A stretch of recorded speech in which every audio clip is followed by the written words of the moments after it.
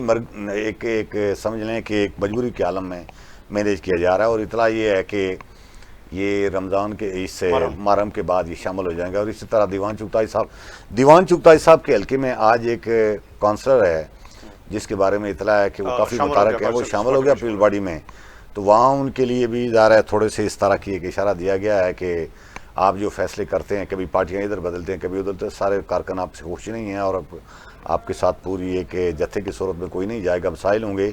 لیکن فیزیبل بات یہ ہے ان کے لیے کہ فاروق قدر نے ان کے لیے ایک راستہ سپیس کریٹ کیا ہے۔ وہ پچھلی بار اسی سیٹ سے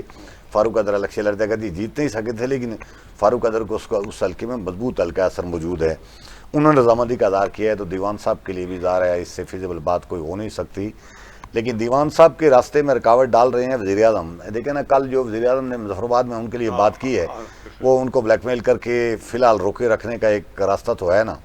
اب ظاہر ہے وہ اگر ان کی مرضی کے خلاف کہیں پہلے فیصلہ کریں گے، جس میں آہستہ آہستہ وزیر محسوس یہ ہو رہا ہے کہ وزیر اعظم کے ساتھی آہستہ آہستہ اپنے لیے مستقبل تو تلاش کر رہے ہیں، لیکن وزیر اعظم اور ان کے چند لوگ جو ہیں خاص کر وہ تو بالکل آہستہ سے تنہا ہو رہے ہیں، ان کا کیا مستقبل ہوگا۔ اس لیے میں سمجھتا ہوں کہ ان بندوں کے بارے میں واضح تو ہے کہ جائیں گے یہ نون لیگ میں ہی، لیکن ان کی شمولیت میں ممکن ہے جو ہم خیال کر رہے ہیں کہ یہ محرم کے فوری بعد ہو جائے گی، ہو سکتا ہے تھوڑی آگے چل کر تاخیر ہو جائے۔ اسی طرح بیرسٹر سلطان محمود صاحب کا جو گروپ ہے اس کی بھی پیپل پارٹی میں شمولیت الٹیمیٹلی پیپل پارٹی میں ہوگی، اس لیے کہ ان کا دوسری پارٹی میں سپیس نہیں بنتا، لیکن تھوڑی سی تاخیر مزید ہو سکتی ہے۔ اچھا درون صاحب، ابھی بتائیں کہ پاکستان پیپلز پارٹی آزاد کشمیر کی پارلیمنٹ پارٹی کا آج ابھی رات کو اجلاس ہو رہا ہے زرداری ہاؤس میں۔ ذرا یہ بھی آزاد کشمیر سیاست کے حوالے سے اندر اجلاس ہے، ذرا نئے لوگ شامل ہوئے ہیں، ایک حکمت عملی بنائی جائے گی اور مزید کن کے لوگوں کو یعنی شامل کیا جائے گا۔ آپ کیا دیکھیں پیپلز پارٹی کی کیا حکمت عملی ہوئی؟ ذرا یہ تو یعنی اوپن تو اس طرح کے ساتھ جو معاملات جو ڈسکس تو نہیں ہو گئے، لیکن ظاہر جو سردار یعقوب صاحب وہ رابطے میں، فیصل راٹھور صاحب میٹنگ کر رہے ہیں، چودھری یاسین صاحب تو یعنی آپ کیا دیکھ رہے ہیں پیپلز پارٹی کی کیا حکمت عملی؟ وہ مزید اور کتنے لوگ شامل ہوں گے؟ چودھری یاسین صاحب کی کیا اور پیپلز پارٹی کے لیے کیا حالات ہیں آزاد کشمیر؟ دیکھیں، پیپلز پارٹی کی جو حکمت عملی وہ یہی تھی کہ زیادہ سے زیادہ ہم جو ہے الیکٹیبلز کو شامل کریں، جو اگلا الیکشن ہم نے لڑنا ہے، لیکن اس دوران جو ہے وہ ایک تاثر بنا کہ شاید جو ممبران اسمبلی انہوں نے شامل کرنے شروع کیے تو شاید یہ حکومت تبدیلی کا کوئی ایجنڈا ہے، تو اس کی وجہ سے جو ہے وہ کچھ رکاوٹیں کھڑی کر ابھی لوگوں کو اس پہ تفصیلات ہوئے، اور پھر پرائم منسٹر انوار الحق صاحب کو آپ سمجھتے ہیں وہ بڑا کھلاڑی ہے، اور سیاسی کھلاڑی تو ہیں انوار الحق صاحب، وہ تو یہ کریں مجھے چھوڑ کر تو سارے نہیں، انہوں نے کیا کیا، انہوں نے پیپلز پارٹی نون لیگ کو پھر جو ہے نا وہ لڑا دیا نا آپس میں، وہ ادھر سے ادھر انہوں نے ایک کو گوشہ ڈالا، دوسرے کو یہ کیا، تیسرے کو کہا کہ اب تم بن جاؤ میں تمہیں سپورٹ کروں گا، شاہ غلام قادر کو کہا کہ اگلا وزیر اعظم تم ہی ہو 5 سال، تمہیں کیا ٹینشن ہے، ہم مل کے جو ہے نا حکومت بنائیں گے۔ تو اب مسئلہ یہ ہے کہ انوار الحق صاحب کے جو سازشی دماغ ہے نا، اس کے اوپر پی ایچ ڈی آپ نہیں کی ہوئی تھی، کیونکہ آپ کے دوست ہیں، ہم تو زیادہ ہمارا ان کے ساتھ آپ نے کئی لوگوں کو جو پی ایچ ڈی کی ہوئی ہے درانی صاحب، ہم تو یہ سمجھتے ہیں کہ انوار الحق صاحب جو ہے جب تک وزیر اعظم ہے ان کی اکیلے مینجمنٹ، پیپلز پارٹی، نون لیگ، ادارے ملا ملو کے سب ایک طرف، پرائم منسٹر انوار الحق کی مینجمنٹ، اور وہ جو ہوتا ہے نا وہ شطرنج کی وہ جو بساط، تو اس پہ وہ اپنا ہی جو مورے وہ خود اچھے طریقے سے چلتے ہیں۔ تو انوار الحق صاحب کو ہٹانا اتنا آسان کام نہیں ہے رائے صاحب، ہم 2 سال سے کہہ رہے ہیں ان کو، وہ کبھی ایک طرف جا کے ایک بات سنا دیتے ہیں، کبھی جو ہے نا اداروں کے سامنے جا کے رونا پیٹنا شروع کر دیتے ہیں کہ میں نے تو اتنی بچت کر لی، حالانکہ اگر جس دن ان کا آڈٹ ہوا صحیح یا کوئی آگے حکومت آئی، انہوں نے ان کی جو ہے نا آگے خیر حکومت آگے ان کی کرپشن کس طرح بے نقاب کرے گی، کیونکہ وہ حکومت کا حصہ ہوں گے نا، یہ تو انوار الحق صاحب کو ایج حاصل ہو گیا کہ نہ کوئی آ کے جو ہے نا شور ڈالے گا، نہ کوئی کہے گا یہ تو میرے ساتھ تھے، اس وقت کیوں نہیں یہ بولے، کابینہ میں کیوں نہیں، parliament P M L N کی حکومت بنتی ہے 2026 میں، تب بھی یہ انوار کے خلاف کوئی کچھ نہیں ہو سکتا، اور پیپلز پارٹی کی حکومت بنتی ہے تب بھی، کیونکہ دونوں جو ہے نا وہ اس کے جرائم کا برابر کا حصہ ہے، یہ تو مانتے ہیں نا، برابر کا ان کا حصہ ہے دونوں پارٹیوں کا۔ اب اگر آپ یہ دیکھیں کہ اس وقت جو صورتحال پیدا ہوئی ہے کہ حاجی یعقوب صاحب اس طرح متحرک نظر آ رہے ہیں، کبھی وہ میرپور جا رہے ہیں، کبھی رات کی تاریکی میں کہیں اور لوگوں سے مل رہے ہیں، تو مجھے لگ رہا ہے کہ حاجی یعقوب صاحب جو ہے وہ ان کی جو اس وقت پولیٹیکلی سمجھ لیں بارگیننگ پوزیشن میں وہ چلے گئے ہیں، کیونکہ ان کو بیرسٹر سلطان محمود صاحب بھی لائک کرتے ہیں اور بھی نون لیگ والے لائک کرتے ہیں ہاں۔ ایک گروپ. اب یہ ہے کہ یعقوب صاحب کی لائکنگ ڈس لائکنگ یہاں پہ اینڈ ہو جاتی ہے کہ جب زرداری صاحب نے اگر پارٹی سے نامزد کرنا ہے وزیر اعظم کو، یا تو یہ ہے نا کہ لوگ نامزد کریں کہ بیرسٹر سلطان محمود کہیں جی میرا امیدوار یعقوب خان ہے تو اس کو ووٹ لوگ ڈال دیں، وہ نہیں ہے. مسئلہ یہاں پہ آ کے پرابلم کرے گا کہ جب زرداری صاحب جب نامزد کریں گے اس کو سب کو ڈسپلن میں لگ کے ووٹ ڈالنے پڑیں گے. تو ابھی تک جو ہے وہ نمبر گیم کا ہی مسئلہ ہے. نمبر گیم پوری بھی ہو سکتی ہے، پیپلز پارٹی کے پاس ہو سکتا ہے نمبر گیم بھی پوری ہو، لیکن وہ کس گرین سگنل کا انتظار کر رہے ہیں جنہوں نے بریکیں لگوا دی ہیں. آلریڈی بریکیں لگی ہوئی ہیں نا، کیونکہ ابھی اس بیرسٹر سلطان محمود صاحب بھی ایک اور کام کرنے جا رہے ہیں، وہ بھی آپ کو خبر دے دوں. ٹھیک ہے، بہت اہم ذرا خبر تو روکنی نہیں چاہیے. آپ کو خبر دیتے ہیں نا سر. میری اطلاع کے مطابق یہ ہے کہ barrister Sultan as a president وہ بھی محرم الحرام کے بعد پارلیمانی پارٹی کا اجلاس بلا رہے ہیں. یعنی سیاسی فیصلہ نہیں آپ یہ دیکھیں نا، جس پارلیمانی پارٹی نے ان کو صدر منتخب کیا، کس نے کیا تھا منتخب بتائیں؟ سارا پارلیمنٹ پارٹی نہیں کیا. نہیں کون تحریک انصاف. ہاں تحریک انصاف. تو اس کا وہ اجلاس بلا رہے ہیں ایوان صدر میں، اور as a party as a president Azad Kashmir وہ بلا بھی سکتے ہیں کسی مشاورت کریں گے، ذرا مشاورت کریں گے. تو اس میں مجھے یہ اطلاع ملی ہے کہ نہیں، اس میں مجھے یہ اطلاع ملی ہے کہ وہ فارورڈ بلاک کے سارے ممبران کو بلا رہے ہیں،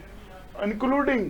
بشمول انوار الحق صاحب وزیر اعظم صاحب کے، وہ صاحب کو بلا کے وہاں پہ وہ محرم کے بعد جو ہے وہ ایوان صدر میں ایک مشاورتی اجلاس بلائیں گے اور یہ آف دی ریکارڈ ہوگا، اس میں وہ مشاورت کریں گے. اس کے بعد وہ فیصلہ کریں گے کہ انہوں نے پیپلز پارٹی میں جانا ہے، اپنی پارٹی بنانی ہے. اب ان کو یہ بھی نظر آ رہا ہے کہ ہم اتنی بڑی تعداد میں ممبران اسمبلی موجود ہیں تو کیوں نہ اپنی پارٹی بنائی چھوڑی. وہ بھی ہے کہ ان کے پاس ایک آپشن موجود ہے کہ پی ایم ایل این میں جانے یا پیپلز پارٹی کے جانے کے بجائے وہ اور انوار الحق صاحب مل کے ایک پارٹی بھی بنا سکتے ہیں، اور اس کے ساتھ وہ ان کو سپورٹ جو ہوگی وہ ہوگی عوامی ایکشن کمیٹی کی. تو وہ جو ہے نا یہ جو کھاڑا لگے گا نا رائے صاحب، پھر بڑا مزہ آئے گا. ایک طرف پیپلز پارٹی کی کھینچت آ رہی، دوسری طرف نون لیگ، تیسری طرف جو ہے نا عوامی ایکشن کمیٹی کی سربراہی انوار الحق اور بیرسٹر سلطان محمود کر رہے ہوں گے. تو آپ دو سوچیں کہ ادارے کہاں کھڑے ہوں گے جن کو گالیاں پڑی 2 سال میں انوار حکومت کے، اور جن کو ریاست میں جو ہے نا یہ حالات ہوئے کہ پاکستانی پرچم جلا دیے گئے. تو وہ کیا کریں گے؟ وہ تو پھر اب مجھے آپ ہی بتائیں. بھائی صاحب، یہ جو آزاد کشمیر ہے، نئی جو صف بندی ہو رہی ہے، سیاسی منظرنامہ ہے، آپ کیا دیکھ رہے ہیں کہ یہ جو کیا واقع پاکستان پیپلز پارٹی یا صدر آصف رضا زرداری، محترمہ فریال تالپور صاحبہ یا چودھری ریاض صاحب یہ فیصلہ کر پائیں گے کہ جو ان سے 1.5 سال پہلے نہیں ہوا اور بہترین موقع تھا پاکستان پیپلز پارٹی کی مرکزی قیادت کے پاس کہ انوار الحق جیسے آدمی کو جس کی کوئی جماعتی نہیں ہے، پیپلز پارٹی کو 2 بار دھوکہ وہ دے چکا تھا، اور اس کے بعد بھی وہ مذہب پسندی کا شکار ہوئے، حالات کے جبر کے سامنے آ گئے. تو کیا ایسے موقع پر وہ کوئی فیصلہ کر پائیں گے انوار الحق کو ہٹا کر اپنا وزیر اعظم بنانے کی؟ کبیل صاحب، ایک بات تو طے ہے کہ نون لیگ تو سیاسی حکمت عملی کے لحاظ سے بھی ظاہر ہے، یہ بات ٹھیک ہے کہ ان کی جگہ ہم شاید تو یہی سوچیں کہ بھائی جب الیکشن کی طرف سارا ماحول جا رہا ہے تو وہ وزیر اعظم کیوں تبدیل کریں؟ ہاں جی، خاص کر ایک ایسے بندے کو جو غیر سیاسی آدمی ہے، جس کی کوئی پارٹی نہیں ہے، اس کو ہٹا کر ایک سیاسی پارٹی کے حوالے کیوں یہ انتظام کریں؟ تو نون لیگ نے تو میرے خیال میں بالکل یہ فیصلہ کیا ہوا ہے، اور اوپن تو وہ اعلان کر نہیں سکتے چونکہ معاہدے کے تحت وہ پیپلز پارٹی کے ساتھ مل کر چلنے کا انہوں نے کیا ہوا ہے. پاکستان میں بھی ان کی مل کر حکومت ہے. یہ کل کا جو اجلاس ہے، اجلاس نہیں کل کی جو ملاقات تھی، اس کے بارے میں اطلاع یہ ہے کہ یہاں وفاقی وزراء کو 2 ٹوک انہوں نے، یہ آزاد کشمیر جو پیپلز پارٹی والے ہیں، نون لیگ والے، انہوں نے 2 ٹوک بتایا ہے کہ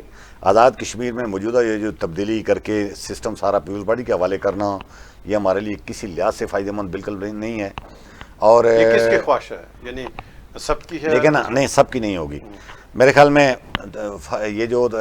شاہ غلام قادر صاحب ہیں، ان کی تو کوشش ہوگی کہ انوار ہی رہے، انوار صاحب اپنا ٹائم پورا کریں اور کر لیں، اور باقی جو بندے ہیں وہ چونکہ انوار کو پسند نہیں کرتے، طارق فاروق صاحب ہوں یا فاروق قدر ہوں یا دوسرے نجیب نکی یا مشتاق مناز، سارے ان کی خواہش ہوگی کہ اگر کہیں تبدیلی آتی بھی ہے تو پھر پیپلز پارٹی کو مشروط طور پر اس بات پر راضی کیا جائے کہ پھر ہمارا پسندیدہ، اور پسندیدہ چلو نہ ہو لیکن جو تبدیلی آئے تو اس میں ہماری مشاورت شامل ہونی چاہیے. لیکن میری رائے یہ ہے کہ یہ اس کا مطلب یہ ہے کہ یہ یعنی اپنی شرائطیں اپنی کنڈیشن لگانا مجھے نہیں سمجھ آتی ان بات کی. جب نون لیگ ہمت کر کے اپنے وزراء کو وہاں سے باہر نہیں نکال سکتے, نون لیگ کیسے اپنے 6 8 7 8 وہ پارلیمانی ممبران کو وہ ان کے حوالے کرے گی پیپل پارٹی کے, یہ ہمارے آپ کے رحم و کرم پر ہے, آپ جو مرضی فیصلہ کریں. یہ صورتحال اس طرف جا رہی ہے کہ پیپل پارٹی کو از خود ہی آزاد کشمیر سے 27 لوگ پورے کرنے پڑیں گے, اور بالکل یہ صورتحال ہو سکتی ہے, قریب جا سکتی ہے کہ وہ پورے کر لیں, اور اس کے بعد فیصلے کا اختیار پھر ظاہر یہ نہیں ہوگا کہ اتحادی گروپ کہے گئے کہ یہ مجھے وزیر اعظم پسند نہیں ہے تو یہ پسند ہے, اس کو بنائیں اور اس کو نہ بنائیں. الٹیمیٹلی فیصلے کا اختیار چودھری ریاض صاحب کے پاس بھی نہیں ہوگا, فریال تالپور صاحب کے پاس بھی نہیں ہوگا, نہ سردار یعقوب صاحب کے پاس ہوگا, اور نہ ہی چودھری یاسین صاحب کے پاس ہوگا.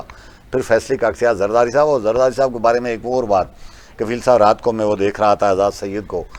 پاکستان کا ایک بڑا وہ صحافی ہیں اور بڑے کریڈیبل ان کے سورس سے اس سے پہلے وہ مانے جاتے ہیں, انہوں نے کہا ہے جی کہ میں نے ایک دستاویزات دیکھی ہے جس پر یہ مشورہ ہو رہا ہے اور تیار کی جا رہی ہے 27 آرمی ترمیم اور اس طرح کی, جس میں صدر زرداری صاحب کو بھی ہٹانے کا ایک منصوبہ زیر غور ہے, اور ان کو ہٹایا جا سکتا ہے اور ان کو مجبور کر کے ان سے استعفیٰ بھی لیا جا سکتا ہے. جب آپ ایک بندے کی پوزیشن کے خلاف اس طرح کی اندرون خانہ سازشیں کریں, بلیک میل کریں کی کوشش کریں, تو وہ کب تک آنکھیں بند کر کے آپ اپنی پارٹی کو بھی اور اپنے آپ کو بھی ان کے رحم و کرم پر چھوڑ دے گا. لیکن ہاں پیپل پارٹی کے پاس کوئی package, people party Azad Kashmir کے پاس یہ جو ہمارے سسٹم کے اوپر ظاہر ہے کمانڈ کنٹرول کرنے والے لوگ ہیں, ان کے پہلے کیا پیکیج ہے. آنے والے دور میں ہوا یہ کھڑا کیا جا رہا ہے کہ وہ نون لیگ کو جتوائیں گے. 10 سیٹیں جو پنجاب مہاجرین کی ہے وہ ساری کی ساری نون لیگ کو وہ دے رہے ہیں. پیپل پارٹی کے لیے کسی ایک سیٹ پر اسپیس ہمیں نظر نہیں آتا. تو کیا آزاد کشمیر میں پیپل پارٹی اور نون لیگ مل کر آنے والی حکومت بنائے گی؟ اگر نون لیگ از خود 25 سیٹیں جیت جاتی ہے آزاد کشمیر سے, تو پھر پیپل پارٹی کی ان کو ضرورت نہیں رہے گی. جب پیپل پارٹی کے پاس آنے والی حکومت کے لیے بھی آنے والی حکومت میں بھی کوئی سپیس نہیں ہے, کوئی آپشن نہیں ہے, کوئی راستہ نظر نہیں آ رہا, تو یہ جو 1.5 سال کا عرصہ بچتا ہے اس میں بھی آپ پیپل پارٹی کو راستہ نہیں بنانے دیتے. تو یہ تو میں سمجھتا ہوں کہ پھر یہ سیاست کرنے کے بجائے یہ چھوڑ کر گھر بیٹھ جائیں, پیپل پارٹی بھی جا کر اور زرداری صاحب بھی بیٹھ جائیں تو زیادہ مناسب بات ہے. تو اگر ان پہ اپنی پارٹی انٹیکٹ رکھنی ہے تو پھر انہیں کچھ فیصلے کرنے پڑیں گے, اور تبھی جا کر ان کی پارٹی انٹیکٹ گئی, ورنہ ادروائز یہ پیپل پارٹی میں بے شک ابھی ویٹ سے عمل کریں. یعنی آنے والے 2026 کے الیکشن میں پیپل پارٹی کے لیے کوئی خاص مجھے اس ماحول میں جب آپ فیصلے ہی دل نہیں کر پا رہے تو آزاد کشمیر کے لوگ کس توقع پر آپ کو ووٹ دیں, کیا کریں گے ووٹ دیں؟ درانی صاحب آپ ذرا بہت باخبر ہیں پاکستان پیپلز پارٹی کے معاملات سے, اور آپ پیپلز پارٹی کے دور حکومت میں ایڈوائزر بھی رہے ہیں. آپ کیا یعنی یہ جو کچھ آزاد کشمیر تماشا لگا رہا اور انور اللہ کو وزیر اعظم بنانے کے بعد اس وقت بھی بہترین موقع تھا پاکستان پیپلز پارٹی کے پاس, اس سے غلط فیصلہ ہوا, اور پھر اس کے بعد بھی یعنی پورا یعنی 1 سال 1.5 سال پہلے بھی یعنی زرداری صاحب کو بتایا گیا حالات پہ آزاد کشمیر سنگینی پہ, تو جو مخصوص جو ایک خفیہ طاقت یعنی جو رکاوٹ بنی رہی تھی, کیا ایسے حالات میں زرداری صاحب فیصلہ کر پائیں گے؟ کیا ان کی بات مان لی جائے گی کہ 1 سال کے لیے پیپلز پارٹی کو حکومت دے دی جائے؟ دیکھیں ابھی تو پیپلز پارٹی نے یہ فیصلہ ہی نہیں کیا آفیشیلی کہ ہم نے 1 سال کی حکومت لینی یا نہیں لینی. تو میری اطلاعات کے مطابق تو ابھی زرداری صاحب نے یہ فیصلہ نہیں کیا. جب تک وہ فیصلہ سازوں کے ساتھ مل کے بیٹھ کے ایک خود جو ہے نا آپشن نہ لیں, اگر انہوں نے 5 سال کی آگے حکومت لینی ہے یا پی ایم ایل این کے ساتھ کولیشن بنانی ہے اگلے سال, تو پھر شاید وہ یہ 1 سال کے جو ہے نا وہ عرصہ قبول نہ کریں, کیونکہ 5 سال کا اور 1 سال کا موازنہ کریں تو اگر اسٹیبلشمنٹ نے ان کو آفر کی کہ آپ 1 سال بنا لیں تو اگلے سال پھر وہ کیا ڈیمانڈ کریں گے. تو آپ یہ تو نہیں کر سکتے نا روز روز آپ ڈیمانڈ ہی اپنی دیتے رہیں. آخر آپ نے ایک ہی بار کوئی جو ڈیمانڈ کرنی ہے آپ نے ایک ونس فار آل کرنی ہے. تو میرا خیال ہے کہ ابھی تک پیپلز پارٹی کی لیڈرشپ نے نہ حکومت بنانے کو فیصلہ کیا آزاد کشمیر میں اس 1 سال میں, اور نہ ان کا صرف فوکس جو ہے وہ آئندہ الیکشن ہے. اور اب ان کو بھی لگ رہا ہے اور پی ایم ایل این کو بھی لگ رہا ہے کہ اصل مقابلہ جو ہے پیپلز پارٹی اور مسلم لیگ کے درمیان ہی ہوگا, اور اس لیے یہ صف بندی کر رہے ہیں, اسی لیے کھینچا تانی شروع ہو گئی ہے ممبران اسمبلی کے درمیان ان کی. اور آپ دیکھیں کہ جو لوگ پیپلز پارٹی میں جا رہے ہیں ان کے ساتھ ساتھ یہ بیلنس آف پاور کرنے کے لیے پی ایم ایل این والے بھی اپنے ساتھ ممبران اسمبلی کو شامل کر رہے ہیں. تو یہ جو ہے نا 2 بڑی جماعتیں فیوچر میں ان کا ہی مقابلہ ہے, اور اگر یہ سیٹیں لے کے جب آ جائیں گی تو اس وقت یہ فیصلہ ان کی لیڈرشپ کرے گی کہ جس کے پاس اکثریت ہوگی وہ جماعت جو ہے وزیر اعظم شپ کے لیے یا حکومت بنائے گی, اور دوسری جماعت جو ہے اس کے ساتھ اتحادی پارٹی کے طور پہ حکومت میں شامل ہوگی. یہ تو آفٹر الیکشن رزلٹ جو ان کا فارمولہ پاکستان میں ہے وہی آزاد کشمیر میں امپلیمنٹ ہوگا. لیکن ابھی 1 سال میں مجھے نہیں لگتا کہ انوار الحق صاحب کا بوجھ اٹھائیں یہ سارے, یا انوار الحق کو جو ہے نا گھر بھیج کے یہ آرام سے بیٹھ جائیں. پھر انوار الحق 1 سال میں جو ہے نا پھر ان کے ساتھ جو کچھ کریں گے وہ تو پھر ایکشن کمیٹیوں کو روڈوں پہ آ جائیں گے. ابھی ہم آتے ہیں, ہمارے پاس وقت مختصر ہے کہ پاکستان تحریک انصاف آزاد کشمیر کا آج اجلاس ہوا پاکستانی جو ان کی اپنی لیڈرشپ کے ساتھ. تو آپ یعنی جو اس میں بڑے فیصلے ہوئے ہیں کہ اعلان کیا کہ پاکستان تو جو تحریک انصاف آزاد کشمیر محرم کے بعد یہ عوامی رابطہ مہم شروع کرے گی اور بھرپور یعنی جو لوٹے چھوٹے ہم ان کا انتظام کریں گے. آپ کہتے ہیں یعنی کیوں یعنی ڈڈلا کا شکار تھی جو پی ٹی آزاد کشمیر, کیا وہ اسپیس کو یعنی جو بچانا حالات سے فائدہ کر پائے؟ کفیل صاحب, اصل میں آزاد کشمیر کی سیاست تو پاکستانی سیاست کے ساتھ نہ تھی ہے نا. پاکستان میں جس ماحول میں پی ٹی آئی گزر رہی ہے تو اس میں سمجھتا ہوں کہ نہیں سمجھتا کہ بہت زیادہ کوئی ہمیں اس بات کی توقع رکھنی چاہیے تھی کہ P T I Azad Kashmir میں کوئی بہت بڑی سرگرمی دکھاتی. بہت مشکل ماحول ہے, لوگوں کو ظاہر ہے صورتحال خراب ہے. پنجاب میں خاص کر پی ٹی آئی کے ساتھ جو سلوک ہو رہا ہے اس ماحول میں, تو میں سمجھتا ہوں یہ جو الیکشن میں بالخصوص یہ جو ان کے رفیق نگی صاحب کو توڑ کر پیپل پارٹی لے گئی, پھر ان کے فارورڈ بلاک کے لوگ رد عمل دوسرا یہ ساری چیزیں یہ کر رہے ہیں. اور اس کی سرگرمی اور ان کو شک یہ ہے کہ کہیں کوئی اور بھی, چلو پی ٹی آئی کے پاس ظاہر ہے الیکٹیبل اور ممبران اسمبلی تو 2 میرے خیال میں پارلیمانی پارٹی میں 2 یا 3 لوگ ہی بچتے ہیں, ظاہر ہے ان میں سے کسی کے جانے کا شاید کوئی بہت زیادہ خطرہ نہیں ہے. لیکن پیپلز پارٹی کے ہر حلقے میں کارکن تو موجود ہیں نا, یہ دباؤ ڈال. ہاں جی, یہ پی ٹی آئی بالکل اسی لیے کوشش کر رہی ہے کہ وہ کم از کم یہ تاثر نہ قائم ہونے دے کہ پی ٹی آئی نے پہلے ہی الیکشن سے پہلے ہی مقابلے سے پہلے انہیں اب دستبرداری کا اعلان کر دیا ہے. اس لیے میں سمجھتا ہوں کہ آزاد کشمیر میں اس طرح کا ماحول تو خیر نہیں ہے جتنا صورتحال پکڑ دکڑ اور گرفتاریوں اور غیر قانونی کیس اور پتہ نہیں کیا کیا چیزیں. تو جو سپیس تھوڑا بہت ان کے پاس نکلے گا تو آزاد کشمیر میں قیوم نیازی صاحب اپنے کارکنوں کو لے کر کوئی نہ کوئی سرگرمی دکھائیں گے, اور دکھانی بھی چاہیے تاکہ کم از کم یہ تاثر ہو کہ پی ٹی آئی بھی تیسرے درجے کی ایک پارٹی کے طور پر صحیح لیکن وجود تو کم از کم ہے. اچھا درانی صاحب, آج ان کا زوم پہ اجلاس ہوا یعنی سلمان حکم راجہ کے ساتھ قیوم نیازی صاحب جو ان کے مرکزی عہدیداران ہیں, جو اعلامیہ جاری کیا اس کے اجلاس کے بعد بیان جاری کیا کہ بھرپور یہ محرم کے بعد الیکشن مہم چلائیں گے, رابطہ مہم کریں گے اور آزاد کشمیر الیکشن میں. اور انہوں نے اعلان کیا کہ جو لوٹے جنہوں نے عمران خان کے ساتھ غداری کی ہے ان کا آنچہ پیچھا کر سکتے. آپ کیا یہ اپسٹ کر سکتے ہیں نیچے سے ہر حلقے میں جا کر یہ توڑ پھوڑ کر سے نقصان پہنچا سکتے ہیں ان کو؟ دیکھیں ہمیں تو اب کل اور آج کی جو اطلاعات ملی کھوئیرٹا سے, وہاں پہ تو کونسلروں کی ایک بڑی تعداد جو پی ٹی آئی اجلاس ہوا انہوں نے جا کے وہ گلے میں جو ہے نا وہ پی ٹی آئی کے جھنڈے ڈال کے اور انہوں نے یہ کہا کہ جی آج ہم دعا کرنے کے لیے آئے ہیں, اور مٹھائی کے ٹوکرے لے کے آئے کہ ہمیں جو ہے نا انصر عبدالی اور رفیق نیت جیسے لوٹوں سے ہماری جان چھوٹی. تو یہی ری ایکشن جو چلے گا پورے آزاد کشمیر میں. دیکھیں ری ایکشن آئے گا ان کے خلاف ہی جو پی ٹی آئی کے لوگ جو چھوڑ کے جا رہے ہیں. لیکن اب اس کا فائدہ بینیفیشری کون ہوگی؟ نون لیگ ہوگی, جو بھی ہوگی نا, نون لیگ پیپلز پارٹی دونوں ہوگی. لیکن مجھے یہ حیرت ہو رہی ہے کہ جب لوٹوں نے فارورڈ بلاک بنایا اور اس وقت رد عمل کہاں گیا؟ اس وقت جو ہے نا قیوم نیازی صاحب اور یہ جو خواجہ فاروق صاحب یہ 2-4 لوگ جو ہیں وہ اپوزیشن میں بیٹھے, تو ان کی جب مینیج نہیں کر سکے یا پھر یہ کارکنوں کو جو ہے نا وہ اس طرح نہیں کر سکے کہ ایک میسج دے سکیں کہ جی یہ ہم پی ٹی آئی ہماری ہے, یا اب جس طرح وہ ریفرنس دائر کرنے کے لیے ان کو کہا جا رہا ہے. تو اب ان کو لوٹے یاد آ گئے 2 سال کے اقتدار کے بعد. تو یہ بھی ایک جو ہے نا سوالیہ نشان ہوگا کہ آپ نے 2 سال بھرپور اقتدار انجوائے کیا اور اب ان کو آپ کہہ رہے ہیں وہ لوٹے ہو گئے. یہ تو کوئی حالت نہیں. آپ کا کہنا مطلب یہ ہے کہ یہ مطلب جو ٹربل کریٹ کریں گے لوٹوں کے خلاف, یہ نہیں لوٹوں کے خلاف تو ری ایکشن تو آئے گا. دیکھیں نا یوتھیے جو ہیں وہ چھوڑیں گے نہیں, یوتھیے جو ہے نا ان کی جو ہے نا وہ شلواریں اتاریں گے سب کی. بہت شکریہ درانی صاحب. اب سے شکریہ ناظرین, یہ تھا آج کا ہمارا پروگرام. اور آج ضلع نیلم میں ایک اور افسوسناک حادثہ ہوا جس میں 6 لوگ مطلب جاں بحق ہو گئے. اور ہم جو پاکستان سے سیاہ آزاد کشمیر میں جا رہے ہیں, ہم ان سے گزارش کریں گے یہ جو آزاد کشمیر سڑکیں ہیں, پہاڑی علاقہ ہے, اور ڈرائیو کرتے ہوئے بہت احتیاط کی ضرورت ہے. یہ 20 سے 25 کلومیٹر سے زیادہ سپیڈ سے آپ جنہیں آپ نے گاڑی نہیں چلانی ہے. سڑکیں اچھی ہیں, اور جو پاکستان کے ڈرائیور حضرات ہیں یہ اس کو یعنی صحیح کر کے جو جج نہیں کر پا رہے ہیں موڑ ہیں, تو لہٰذا بہت احتیاط کی ضرورت ہے. کل تک اجازت دیں. اللہ حافظ.